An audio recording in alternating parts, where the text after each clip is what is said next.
Hello friends, welcome to I exam B. I am Sushil Ragade, ex manager Reserve Bank of India. और आज है 1 जनवरी 2024 और आज एक अच्छा न्यूज़ आया है आरबीआई ग्रेड बी ऑफिसर्स के लिए जो आरबीआई में काम कर रहे हैं। असिस्टेंट के लिए भी ये अच्छा न्यूज़ है। जिनका भी सिलेक्शन हुआ है, जिन्होंने अभी तक आरबीआई ज्वाइन नहीं किया है, उनके लिए भी अच्छा न्यूज़ है। और जो अगले सालों के लिए 24 के लिए 25 के लिए प्रिपरेशन कर रहे हैं, उनके लिए भी ये थोड़ा सा मोटिवेशन हो सकता है।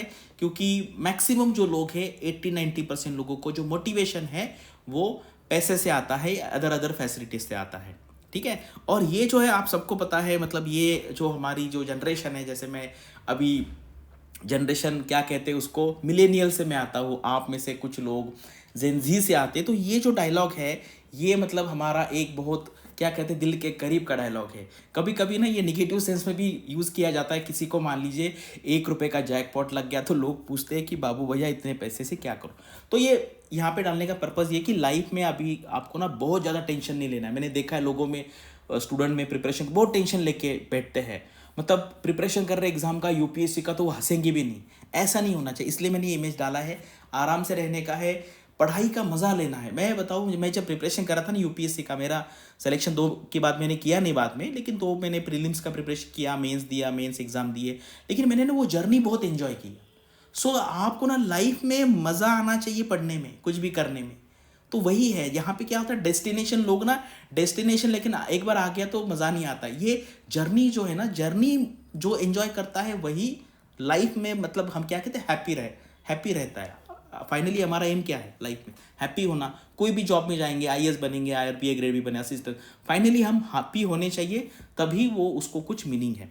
तो चलो देखते हैं। यहाँ पे मैंने कुछ चेंजेस हुए ना, 2-3 चेंजेस हुए हैं। कुछ कहाँ पे इंक्रीमेंट हुआ है, एक बुक ग्रांट था वो ईयरली मिलता था, उसको अभी मंथली कन्वर्ट किया हुआ है। तो ये देखो, ये जो चेंजेस हुए हैं आज के दिन, वही मैंने यहाँ पे लिए हैं। अगर अदरवाइज अगर आपको सारा चाहिए कि यार कितना होता है, मतलब आरबीआई ग्रेड बी का ईयरली पैकेज कितना होता है, 20 लाख, 25 लाख, 30 लाख, वो अगर आपको चाहिए तो वैसा भी वीडियो मैं बनाऊंगा।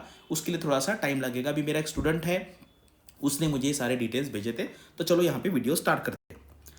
तो यहाँ पे ना दोपहर को ही मैंने डाला था, लेकिन मेरा थोड़ा सा क्लास था तो मैं उसका थोड़ा प्रिपरेशन कर रहा था। दोपहर को ही मैंने डाला था कि यहाँ पर अलाउंसेस में चेंजेस हुए हैं। और ये जो मेरा चैनल है ना, ये आप ज्वाइन कीजिए। देखो 28,000 लोगों ने ज्वाइन किया। यहाँ पे ना पढ़ाई रिलेटेड और सारी आपको लाइफ में, पर्सनल लाइफ में, फाइनेंशियल में, गोल्ड बाय करना है, इन्वेस्टमेंट करना है, एमबीए है, फॉरेन जाना है, बहुत सारा आपको यहाँ पे ज्ञान मिलेगा। ज्ञान मतलब इन I am talking in positive terms. कभी कभी आज के डेट में ज्ञान इस वर्ड का नेगेटिव सेंस में भी यूज़ होता है। तो आपके यहाँ पे सुबह सुबह मेरे पास 8-10 पेपर न्यूज़पेपर आते हैं, मैं वो पढ़ता हूँ। उसमें से जो जो अच्छी न्यूज़ है वो मैं यहाँ पे पोस्ट करता हूँ। तो आपको ये चैनल ज्वाइन करना है, इसका लिंक मैं देता हूँ। ठीक है। तो अभी देखो, स्पेक्टेकल्स है, आपको पता है स्पेक्टेकल्स, ठीक है, या लेंसेज लगाते हैं कुछ लोग।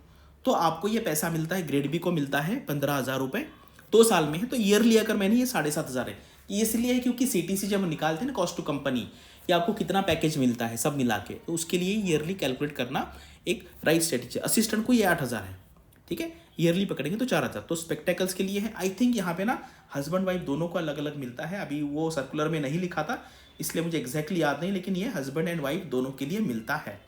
एक कंफर्म करूंगा मैं और बाद में कमेंट सेक्शन में डाल दूंगा। ये हो गया स्पेक्टेकल। और ये सिर्फ मैं जो चेंजेस हुए वही डाल रहा हूँ, अदरवाइज बाकी वाले जो है, पेट्रोल है, लीज है, वो अभी चेंज नहीं हुआ है, क्योंकि वो कुछ 2-3 साल पहले चेंज हुआ था, उसको अभी चेंज इन्होंने नहीं किया। अभी इंटरनेट, आपको पता है हम इंटरनेट लेते हैं काम करने के लिए, ठीक है। तो उसके लिए कितना है, 3,500 पर मंथ। बहुत ज़्यादा अमाउंट है ये, 3,500 पर मंथ, यानी कि साल का हो गया 42,000। असिस्टेंट को 1,800 है, साल का हो गया 21,000। ठीक है, अच्छा अमाउंट है ये। इतना अलाउंसेस ना कहीं पे मिलता नहीं है। कोई भी गवर्नमेंट जॉब में जाइए, इतने बड़े अलाउंसेस कहीं पे नहीं है। हाईएस्ट पेइंग गवर्नमेंट जॉब है आरबीआई का। उसके बाद बुक ग्रांट, पहले ना ये ईयरली मिलता था, लेकिन अभी मंथली में कर दिया। न्यूज़पेपर, पीरियडिकल्स, अगर आपको कोई इंपॉर्टेंट, जनरली ये कोई करता नहीं है, पैसे ले लेता है, कोई करता नहीं। मैं जब था आरबीआई में, मैं करता था। मेरे पास ना 4-5 हज़ार बुक्स है, तो मुझे बुक्स पढ़ने में बहुत मज़ा आता है। लेकिन 90% लोग इसका कुछ यूज़ ज़्यादा नहीं करते हैं, पैसे ले लेते, फिर उनको जो चाहिए उसका यूज़ करते। पर मंथ है, ये भी 3,500 है, यानी कि साल का 42,000। मुझे कोई हार्डली कोई लगेगा, मतलब हम बोलते हैं ना, सिंगल डिजिट में लोग रहेंगे कि जो इसका यूज़ रियली करेंगे, कुछ बुक्स पर से करने के लिए, इंटरनेशनल जर्नल्स के लिए, पीरियडिकल्स के लिए। ऐसा कोई करता नहीं, लेकिन ये अच्छा अमाउंट आपको मिलता है। ठीक है, आरबीआई सोचता है कि यार आप अच्छे से न्यूज़पेपर पढ़िए, अच्छे बुक्स खरीदिए, पीरियडिकल्स पढ़िए, मैगजीन्स पढ़िए। लेकिन एक बार जाने के बाद वही है ना, एक बार बन गया आरबीआई ग्रेड बी ऑफिसर तो फिर बाद में फिर लोग आराम की ज़िंदगी जीते हैं। एजुकेशन अलाउंस, ये तो यार ये बहुत ज़्यादा है, ये बहुत ज़्यादा है।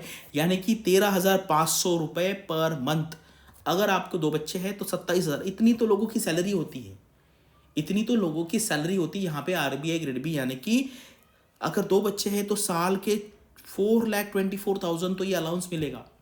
ठीक है, लोगों की इतनी सैलरी भी नहीं होती स्टार्ट करने वाली। आईटी वाले जो लोग हैं ना, 3-3.5 लाख, 3.5 लाख, 4 लाख पे सैलरी, मतलब जॉब पे काम करते हैं। ये तो अलाउंसेस है। असिस्टेंट को भी अच्छा है, 8,500 रुपये है। 2 अगर होंगे तो 17,000 होगा। अगर ईयरली पकड़ेंगे तो 1,02,000, और अगर 2 बच्चे हैं तो 2,04,000 पर ईयर। ये सिर्फ अलाउंसेस है, सैलरी नहीं है। तो ये इसलिए देखिए आरबीआई के जॉब के लिए इतने सारे लोग क्यों प्रिपेयर करते हैं। ये तो सिंपल अलाउंस है। मैंने तो अभी लीज वाला बताया नहीं, वो तो 75,000 है। पेट्रोल का पकड़ेंगे, मेड का पकड़ेंगे तो वही, यानी कि बाकी सारे जॉब्स में जो सैलरी होती है, जैसे सैलरी जो होती है बैंक पीओ की, उसके 1.5 गुना तो आरबीआई के अलाउंसेस ही है। सैलरी तो आप रख दीजिए, मतलब आरबीआई में जो काम कर रहे हैं ना, उसको सैलरी को हाथ लगाने की जरूरत ही नहीं है। साइड में रख दो सैलरी और इसी पे आपका काम चल जाएगा। ठीक है, ब्रीफ केस है, पर एनम मिलता है। ग्रेड बी को 9,500 की ब्रीफ केस हर ईयर, असिस्टेंट को 4,000 की। ठीक है, ये है, बहुत अच्छा है। और इसी के वजह से अच्छे टैलेंट आरबीआई में आता है। ये विन विन सिचुएशन है। ये जो लोग आरबीआई ज्वाइन कर रहे हैं उनके लिए भी अच्छा है और आरबीआई के लिए भी अच्छा है, क्योंकि इसी के वजह से तो लोग आते हैं। और कोई कहेंगे कि यार पैसे से तो लाइफ बनती ना, मतलब लाइफ यानी कि आपको जो कुछ भी खरीदना है, अच्छा रहना है, खाना है, पीना है, हॉस्पिटल है, आपके बच्चों का एजुकेशन है, पैसे उसके लिए लगते हैं। उसके बाद इक्विपमेंट मेंटेनेंस। ठीक है, जो मेंटेनेंस अलाउंस है 2,000 है पर मंथ, 24,000 पर ईयर होगा। असिस्टेंट को 800 है, 9,600 पर ईयर है। ये मेंटेनेंस अलाउंस है, पर मंथ बेसिस पे मिलता है। फर्नीचर देखो 5 साल में एक बार मिलता है। फर्नीचर आपको पता है जनरली ना, फर्नीचर अगर आप लेके घर पे भी 10 साल आराम से चलता है, कभी कभी 15 साल भी चलेगा। लेकिन आरबीआई क्या करता है, हर 5 साल में आपको 3,25,000 का फर्नीचर लेने को अलाउ करता है। यानी कि ईयरली अगर आप करेंगे, जब मैं इसका सीटीसी बनाऊंगा या कितना ओवरऑल मिलता है उसमें ये अमाउंट ऐड होगा। असिस्टेंट के लिए 1,00,000 मिलता है, यानी कि 20,000 पर ईयर। उसके बाद असिस्टेंट में ना 2 उन्होंने ब्रैकेट की, एक है 1,00,000 का, कुछ 3 साल के बाद फिर आपको 1,50,000 हो जाएगा। 3,25,000 5 साल के, 3,25,000 में देखिए आप कितना अच्छा फर्नीचर ले पाएंगे एवरी 5 ईयर्स। ठीक है, एवरी 5 ईयर्स बहुत अच्छा है। मुझे नहीं लगता इतना अलाउंसेस है, इतने सारे अलाउंसेस है किसी गवर्नमेंट जॉब में मिलते होंगे। अभी ये देख के ना हमें बहुत अच्छा लगा होगा, यार कितना अच्छा जॉब है, काश मुझे मिल जाता। लेकिन इसके लिए जो मेहनत है ना, वो बहुत ज़्यादा मेहनत आपको करनी पड़ेगी। प्रीलिम्स का प्रिपरेशन है, फिर उसका रिजल्ट का वेट है, फिर फेज 2 का प्रिपरेशन, उसका एग्जाम, फिर इंटरव्यू का प्रिपरेशन, 75 मार्क्स का इंटरव्यू है। इंटरव्यू में किस किस टाइप के क्वेश्चन पूछते हैं, फिर रिजल्ट का वेट है, फिर फाइनल रिजल्ट। तो ये जो प्रोसेस है ये काफ़ी लेंदी है and it's not that easy. तो इसके लिए क्या है, अब ये तो हो गया, अभी आगे करना कैसे है। तो आपको पता है मार्केट में बहुत सारे कोर्सेस है, बहुत सारे कोर्सेस है। और मैं आपको ये सजेस्ट करूँगा, आपको किसी को भी नहीं पूछना है कि मैं कौन सा कोर्स ज्वाइन करूँ। अगर मुझे पूछेंगे तो मैं नहीं बताऊँगा कि कौन सा ज्वाइन करना है। ये डिसीजन आपको लेना है। आपको आरबीआई में ऑफिसर बनना है तो इतना छोटा डिसीजन आपको लेते आना चाहिए। ठीक है, ये हमारा रिजल्ट है, ये हमारे जेन्युइन सिलेक्शन है। एक भी कोई फ्री कोर्स वाला स्टूडेंट नहीं है।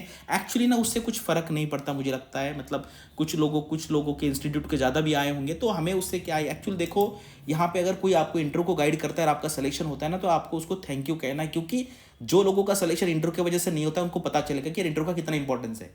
इंटरव्यू विल मेक और ब्रेक योर करियर। तो इसलिए अगर कोई इंस्टीट्यूट सिर्फ इंटरव्यू लेके भी अगर और फ्री लेके भी कर रहा है और वो बता रहा है ना, तो मुझे लगता है उनको क्रेडिट देना चाहिए। क्योंकि 1 मार्क से 2 मार्क से मिस होने वाले 10-20 लड़के बैठे हुए हैं, उनका फीलिंग आप देखो कि कैसे लगता होगा। इसलिए वो चलता रहेगा मार्केट में, लेकिन आपको अपना दिमाग लगाना है कि यार रिजल्ट आने दो। 10 भी रिजल्ट आ गए ना किसी के ना, तो मुझे लगता है वो आपको वो कंसिडर करना चाहिए। देखो फैकल्टी कौन है, पढ़ा रहा है, किस तरह की, ये स्टडी प्लान देखो कि यार आपको अच्छा लगता है, टाइमिंग क्या है, कौन पढ़ा रहा है, यहाँ पर कवरेज देखिए, ये लास्ट ईयर का हमारा कवरेज है। आप सारे वीडियो जाके देख सकते हैं कि कंटेंट से कितना आया है। ये मैंने एनालिसिस भी किया है। कोई आपको प्रीजुडाइज नहीं रखना है कि यार मैं तो फ्रेशर हूँ, मेरा तो एज 32 ईयर्स है, मुझे तो कुछ नहीं आता अभी। ऐसा कुछ नहीं रखना है, मैं हिंदी में इंटरव्यू दूँ या हिंदी में एग्जाम लिखूँ, कोई यहाँ पर बैरियर बिल्कुल नहीं है। बस आपका डिसीजन और आपकी इच्छा करने की और मेहनत करने की तैयारी। उसी के बेस पे आपका सिलेक्शन होगा। ये हमारी सारी फैकल्टी है, यहाँ पे आप देख सकते हैं। बाकी क्या क्या कोर्स में फैसिलिटी है हमारे यहाँ पे कॉल करके आप पूछ लीजिए। अगर आपको अच्छा लगता है तो आप ले सकते हैं। कम से कम 4 कोर्स का एनालिसिस कीजिए। हम बोलते हैं स्वॉट एनालिसिस, इसमें क्या अच्छा है क्या अच्छा नहीं है, यहाँ पे कौन पढ़ाता है कौन नहीं पढ़ाता है, कितना एक्सपीरियंस है क्या है, ये सारा देख के आप डिसीजन लीजिए और इसका प्रिपरेशन जल्द से जल्द स्टार्ट कीजिए। क्योंकि अभी हमारे पास नियर अबाउट 5-6 महीने होंगे इसके लिए। ठीक है, सेबी भी आ सकता है, सेबी आएगा तो पहले सेबी का करना है। और आप आरबीआई का प्रिपरेशन करेंगे तो आधा प्रिपरेशन से नाबार्ड का हो जाएगा, आधा सेबी का हो जाएगा। और ऐसे लोग हैं, तीनों एग्जाम निकाले हैं, 2 निकालने वाले भी बहुत है, 1 वाले तो 1000 है। तो इसलिए खुद पे भरोसा रखिए और जो आप जहाँ पे जाएंगे, जहाँ पे भी आप ज्वाइन करेंगे, उन पे फुल भरोसा रख के वो जो कहेंगे उनका सुन के प्रिपरेशन चालू करना है। और आज फर्स्ट डेट है, तो जो जो आपकी एनर्जी सक करते हैं, आपका टाइम वेस्ट करते हैं, आपके आसपास नेगेटिविटी फैलाते हैं, ऐसे लोगों से दूर रहना है और पढ़ाई करके देखो। इतनी ज़बरदस्त ऑर्गेनाइजेशन है। अगर मैं ये सीटीसी बनाऊंगा ना तो लोगों को पता है तकलीफ होती है इसे सुन के कि यार ऐसा कैसे 30-32 लाख रुपए सैलरी कैसे मिल रही है लोगों को। मैंने जब डाला था ना ये पोस्ट सक्सेसफुल लोगों को, तो मुझे मैसेज आया कि सर आप मत डालो, हमें तकलीफ होती है, लोग इतने लोग सिलेक्ट कैसे हो गए। तो ये मतलब आज के डेट में ऐसा है, ज़्यादा भी सक्सेसफुल देखेंगे आप तो निगेटिविटी आ जाएगी। तो इसलिए ज़्यादा सोशल मीडिया पे नहीं देखना है। यूट्यूब के वीडियोस भी है, मेरे भी वीडियोस भी है। एक लिमिटेड टाइम रखना है शाम का, जहाँ पे आपकी एनर्जी कम होती है, आपको थोड़ा सा रिलैक्स रहना है, उस टाइम पे आपको यूट्यूब वीडियो देखने। बिल्कुल ज़्यादा टाइम वेस्ट नहीं करना है। दिन में मुझे लगता है 1 घंटे से ज़्यादा आपको यूट्यूब वीडियोज़ नहीं देखने। 1 घंटा तो बहुत हो गया, 30 मिनट्स पकड़ लीजिए। ठीक है, और ऐसा कुछ नहीं, अभी जैसे मान लीजिए ये वीडियो आपने अभी इमीडिएटली देखा या 1 दिन के बाद देखा, उससे क्या फ़र्क पड़ेगा। नोटिफिकेशन भी आ गया मान लीजिए, तो इमीडिएट 5 मिनट में जो देखने वाला है उसको पहला सिलेक्शन होगा, ऐसा थोड़ी है। जो दूसरे दिन देखा उसका भी सिलेक्शन के चांसेस है। तो बिल्कुल खुद पे कंट्रोल रखना है, सोशल मीडिया से दूर रहना है, नेगेटिविटी फैलाने वाले लोगों से दूर रहना है। और ये साल में एक डिसाइड करो कि यार 2024 में मुझे जॉब मिले। ठीक है, तो thanks for watching this video and all the best for your studies and upcoming examinations.